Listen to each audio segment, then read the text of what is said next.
Isang magandang araw sa inyong lahat mga ka-farmers. Welcome na naman muli sa ating YouTube channel. Papunta tayo sa ating farm. Umaga pa lang, mag-aalas 6 pa lang. Katapos kong magkape, diretso na ako dito sa ating mga alaga para magpakain. Lamig mga ka-farmers.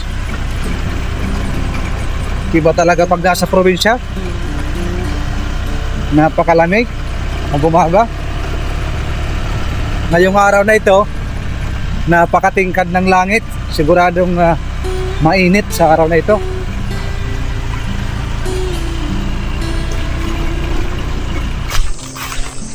Umagang kay ganda mga ka-farmers. Napakaaliwalas ng panahon ngayon. Sana makisama. Ang gagawin natin ngayon, magpapakain ng ating mga alaga. Then babalik ako dun sa bahay, kakain ng breakfast. Pagkatapos o-order ako ng simento at saka 2 cubic na buhangin. Dahil yung aking tindahan na nirentahan is ipapasiminto ko para ma-level yung sahig mga ka-farmers. Sa halagang 5,000 para sa inyo mga ka-farmers, okay na ba yun? Nasa gitna siya ng poblasyon. Kumbaga nasa areal. Maraming tao. Doon dumadag sa pag-umaga, pag-hapon. Nandun yung mga tao. Para sa akin mga ka-farmers, okay na yun yung 5,000. Kasi sa una, naghahanap kami ni Mrs. Mahal, 8,000, 10,000. Tapos biglang may dumaan sa bahay, sabi parang kamag-anak pa daw nila papa, nagpaparenta daw siya. Ang parenta niya is 5,000 kasi hindi naman na fully furnished. Okay, kaya nga pinapagawa ko mga ka-farmers, double walling ko at inayos ko.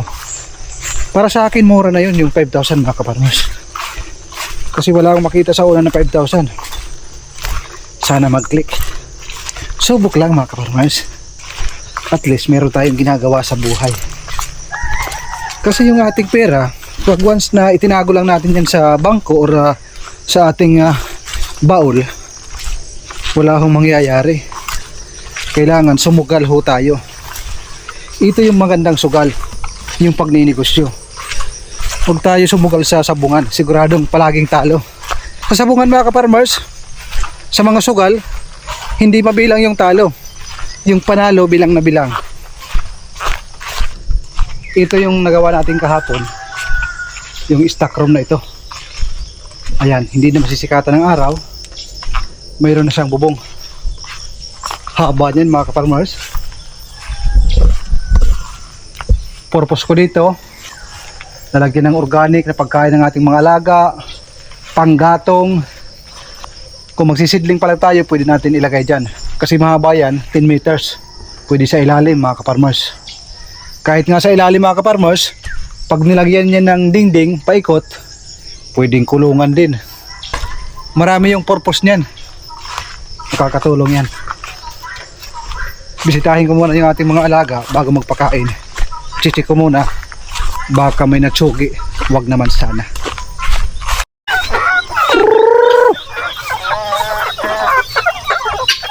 Kompleto. Okay, malinis dito sa yung pinakauna nating kulungan, malinis.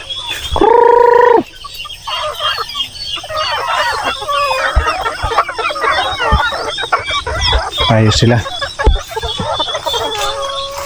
Dito. Kumustahin natin yung ating Peking duck. Parang lalabas ha.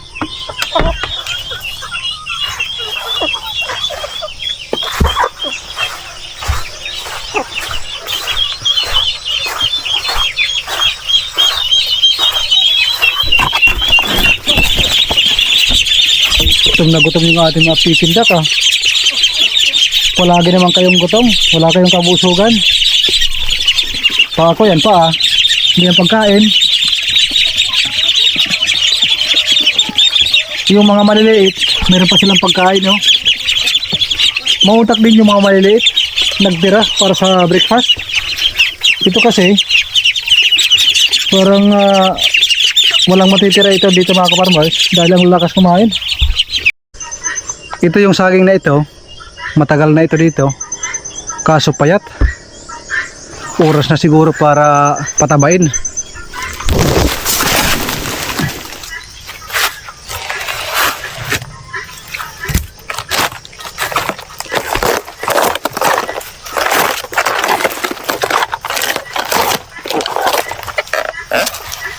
Ito yung ating hihiwain ngayon, gagayatin para sa ating mga alaga.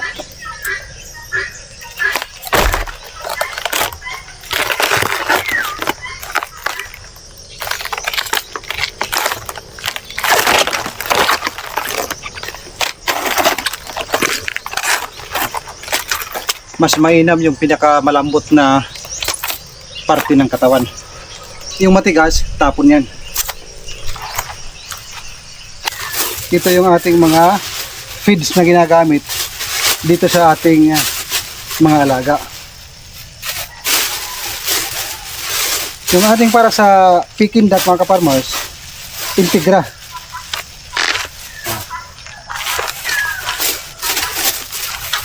Meron tayong kaparmers nagtatanong, i-share daw natin yung ating mixture ng ating mga pagkain ng ating mga alaga.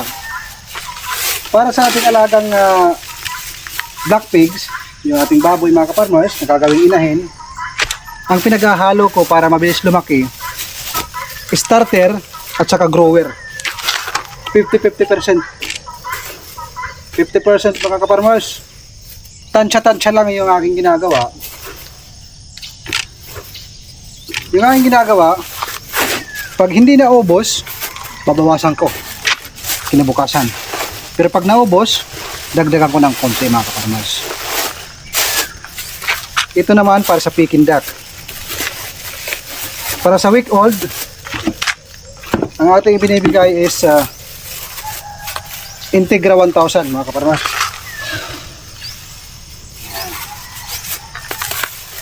Para mamayang hapon.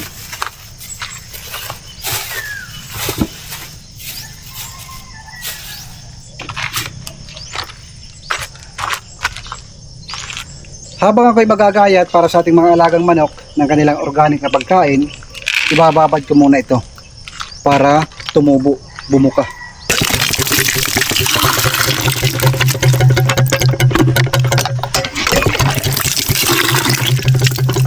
Saktong tubig lang mga kaparmers para hindi maging lugaw.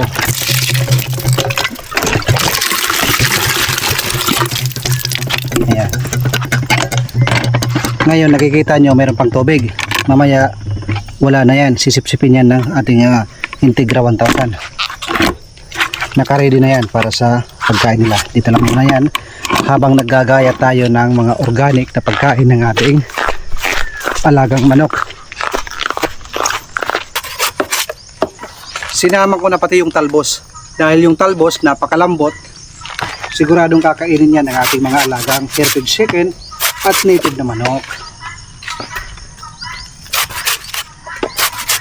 Exercise ko lang ito mga kaparmers dahil umaga pa.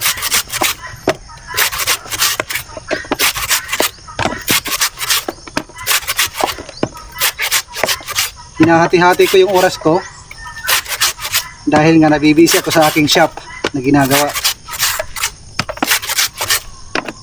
Habang bata pa mga kaparmers, subok ng subok. Subukan ko magnegosyo doon sa maraming tao. Sana bago matapos yung buwan, makapag-operate na ako doon sa aking shop na itinatayo.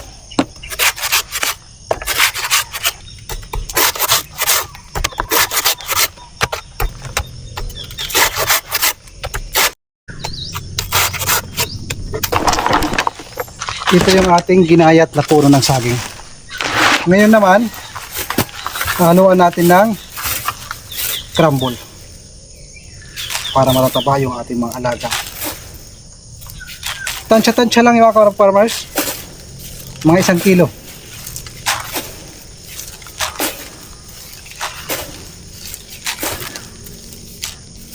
pa, sobra. Kalimutan ko yung bahaw, mga kaparmers. Sayang yun.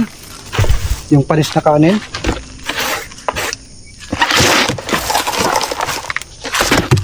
Tapos nito, gusutin lang.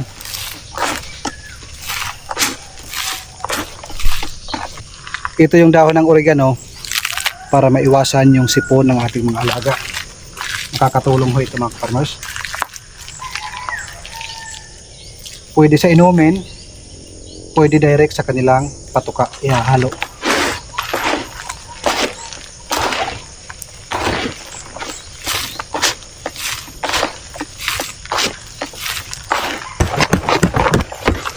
Ito na yung ating semi-organic na patuka para sa ating mga alaga.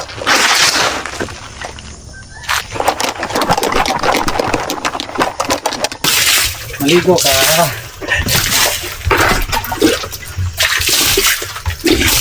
Para masanay siya na pinapaliguan natin mga kaparmas. Na, maligo. Mainit kumaya. Wala pang isang buwan. Laki na. Ito, hindi siya pure hybrid. Meron siyang halo na native. Kasi makikita nyo naman, halatang halata. Kulay itim.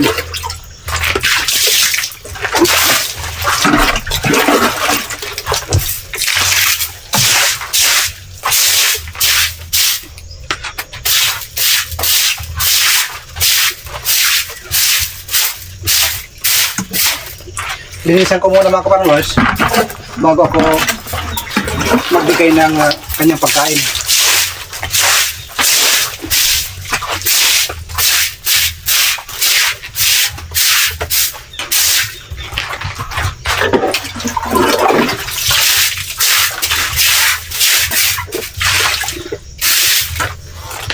Yung ating isang inahin mga kaparmers nanganak na pala mga 1 week ago.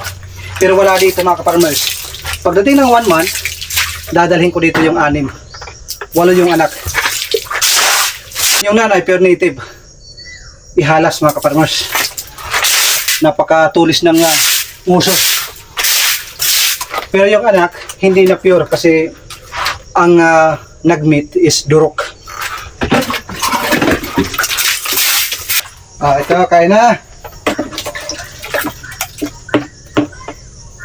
Oops. Ito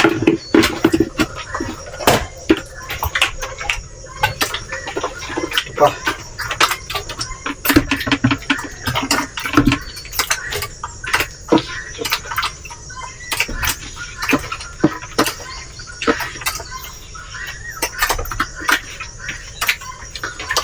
Pag marami na sila, gagawa tayo ng kanilang kainan. Pero ngayon, isa pa lang, kayang-kaya pa.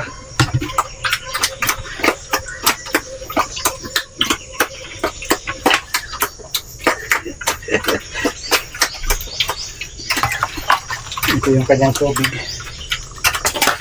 Ayan.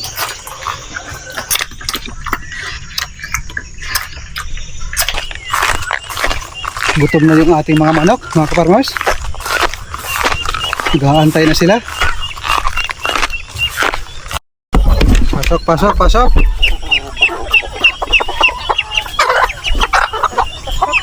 Pasok.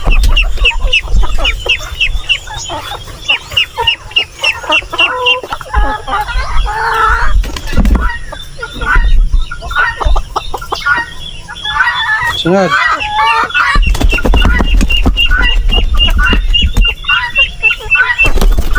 Okay. Sino pang nadapo?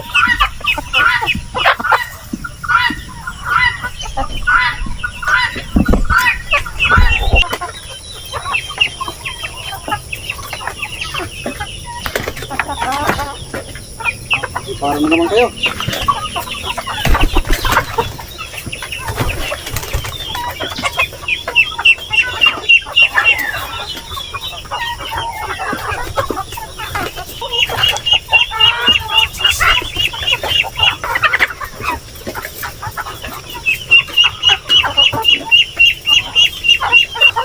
Sa baba.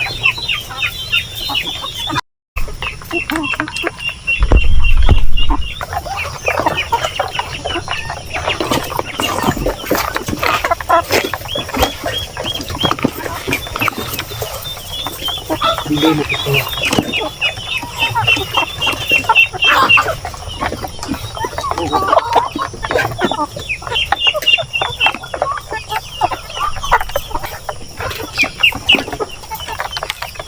Tulukan kayo, tulukan.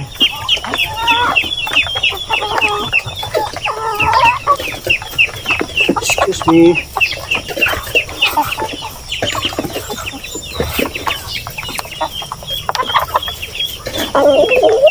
Oops. Para ito sa mga native na manok. Mas na kayo.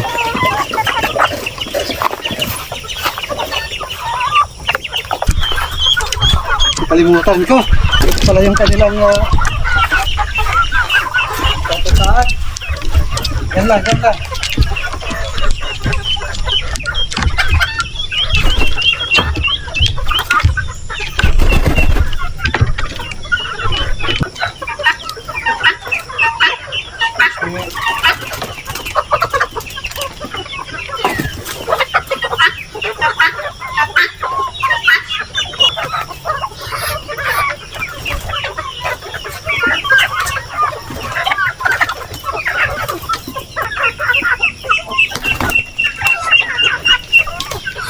Ito.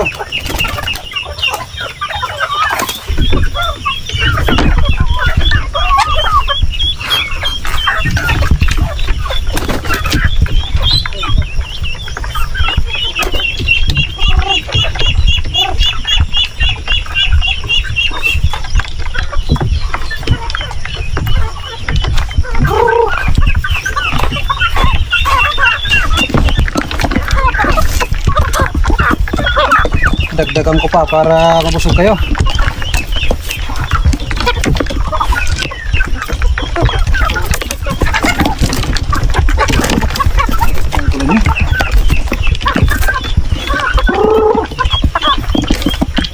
Hindi nakalabas, tatlo.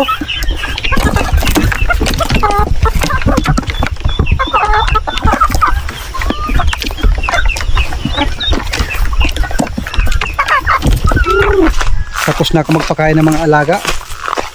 Punta muna ako sa ating shop na ginagawa. O-order ako ngayon ng 2 cubic ng buhangin na kaparmos. 3 simento para sa dagdag flooring. Kasi mayroong bitak yung flooring, tatapalan natin para walang tubig na mag-leak. Para malinis, maayos yung ating operasyon ng ating bagong i-open na negosyo.